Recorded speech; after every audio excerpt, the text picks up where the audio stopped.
belum mereda mungkin isu dari rumah tangga Ruben Onsu dengan Sarwenda ya. Ada cerita nggak sih dari Ruben, kan kalau kata ceritanya ke Aditya Gumai katanya udah lebih pasrah untuk sekarang. Ya dari awal sebenarnya gini, dia memperjuangkan ini, dia siap dengan segala konsekuensinya. Yang pertama, yang pasti Ruben tuh nggak nyaman dengan ini semua. Dia bilang walaupun banyak yang mendukung, tapi buat dia ini nggak nyaman dan bukan sesuatu yang bikin dia apa ya seneng atau apapun itu. Cuman dia sebagai seorang ayah memang harus memperjuangkan itu, dan apa yang dilakukan itu karena komunikasinya terganggu dengan anak-anak. Dia berharap suatu saat anak-anaknya akan mengerti alasan kenapa dia harus melakukan ini. Itu yang aku tahu. Dan kembali lagi semuanya dibilang diserahkan pada Allah gitu. Jadi dia hanya bisa berikhtiar sekuat mungkin, terus kerja keras juga untuk menafkahi anak-anak. Tapi kan nyatanya juga sampai sekarang belum ada usaha dari pihak Sarwenda untuk mereda ini dengan membawa anak-anak ke hadapan ayahnya ya. Itu dia yang aku nggak ngerti kan. Semuanya udah jadi apa ya, kalau aku lihat memang yang diikuti itu ego ya, jadi nggak ada habisnya. Bongkar-bongkar aib masa lalu, bongkar-bongkar masalah penyebab perceraian yang kita tahu semua nggak ada gunanya juga buat yang menyimak itu. Yang ada malah menyakiti perasaan anak-anaknya udah pasti. Dan fokusnya udah jadi bukan soal anak, udah kemana-mana nih kan gitu. Dan melibatkan banyak orang juga, jadi nggak nyaman akhirnya gitu. Misalnya kemarin juga kan Aditya Gumai itu cerita kalau Ruben itu jauh berbeda dengan Ruben yang dulu. Sekarang lebih kalem, lebih kabar, emosinya juga stabil. Memang seperti itu kah yang Mas Anda lihat juga gitu? Ya aku lihat memang begitu. Ruben yang dulu dan sekarang beda. Kalau yang sekarang tuh jauh lebih sabar, lebih bijak. Aku telepon untuk ada satu urusan lain gitu ya, suara tuh tenang gitu, apa kabar mas, halo ya gitu, nggak ngebahas soal kasusnya. Terus juga paling Ben sehat Ben gitu, nanya kabar, ya alhamdulillah mas, doain aja gitu, semoga apa masalah gue cepet selesai gitu. Dan ya gue sih udah pasrah aja, dia bilang gitu, apapun yang terjadi, mau orang ngomong apa juga, gue berharap suatu saat anak-anak akan ngerti kenapa ayahnya bersikap seperti ini gitu. Tapi tetap fight untuk anak-anak di pengadilan kan, maksudnya pasrah di sini kayak dengan keadaan tapi bukan berhenti untuk fight. Oh ya, ya. Itu udah pasti. Dan aku rasa dua-duanya, baik dari Ruben dan Wenda, pasti punya banyak apa ya bahan-bahan untuk di pengadilan nanti untuk masing-masing berargumentasi secara hukum gitu. Mas Anda sangat menyayangkan gak sih saat bukti CCTV itu keluar, karena kan itu bakal jejak digital yang akan dilihat oleh anak-anak sampai dewasa nanti gitu. Ya aku menyayangkan sih soal itu, apalagi dijelasin juga kenapa alasan-alasan perceraian gitu ya, termasuk alasan-alasan perselingkuhan dan lain-lain. Itu gunanya buat apa sih gitu. Pertama, anak-anak udah pasti terluka membaca itu. Terus juga masyarakat juga apa ya, nggak ada gunanya menurut aku ya. Hal yang sudah lewat diungkit-ungkit untuk membuktikan apa gitu. Apakah membuktikan saya lebih baik dari orang lain atau sebaliknya demikian. Jadi aku menyayangkan sih kayak gitu. Itu kan aib ya, yang memang nggak harus dibuka ke publik gitu, karena itu pasti akan menyakitkan semua pihak gitu. Kecuali dirinya sendiri kalau memang dasarnya memang ego.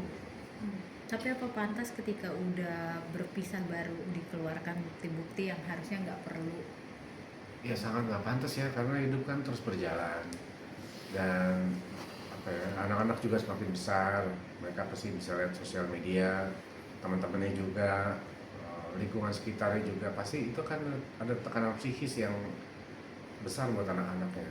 Itu yang disayangkan seperti itu. Dan netizen kita juga jadi terbelah, jadi ikut apa ya, kubu-kubuan ya, jadi ikut berantem jadinya gitu. Itu yang kayaknya itu menyita apa ya, energi kita semua gitu.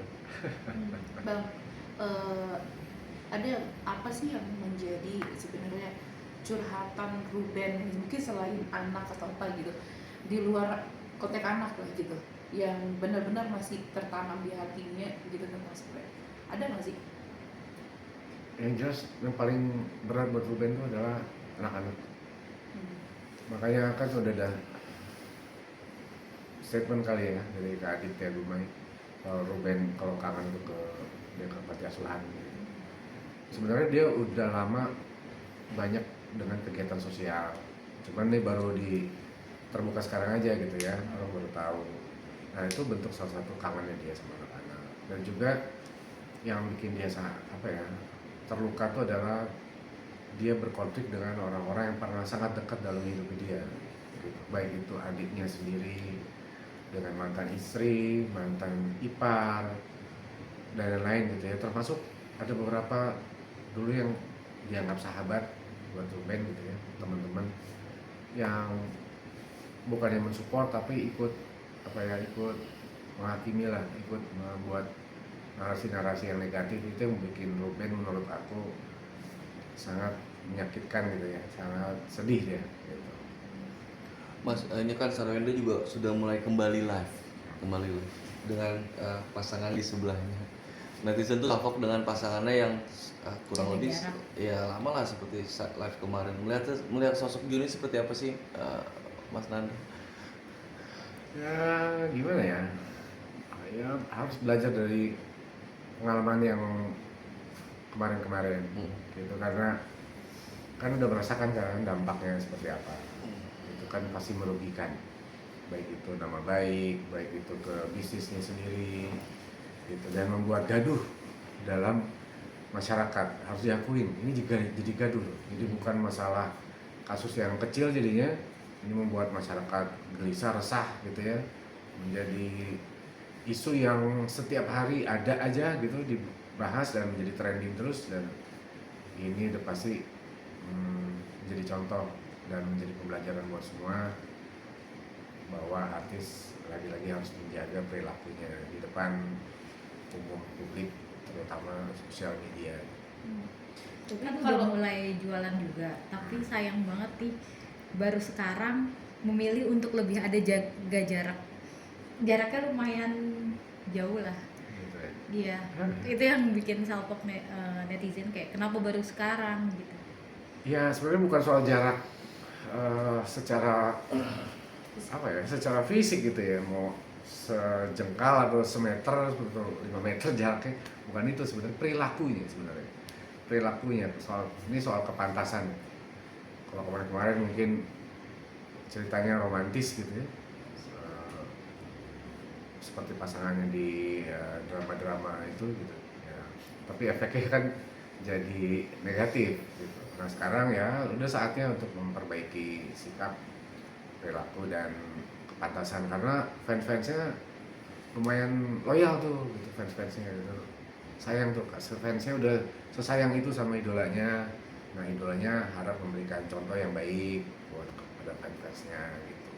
Tapi menurut Mas Nanda sendiri melihat pada saat ada interaksi yang si Iko itu ngomong ya tentang ketulusannya gitu kan kepada si Sarwenda gitu, Mas Nanda sendiri melihatnya ini memang benar tulus atau hanya Hanya dia yang tahu.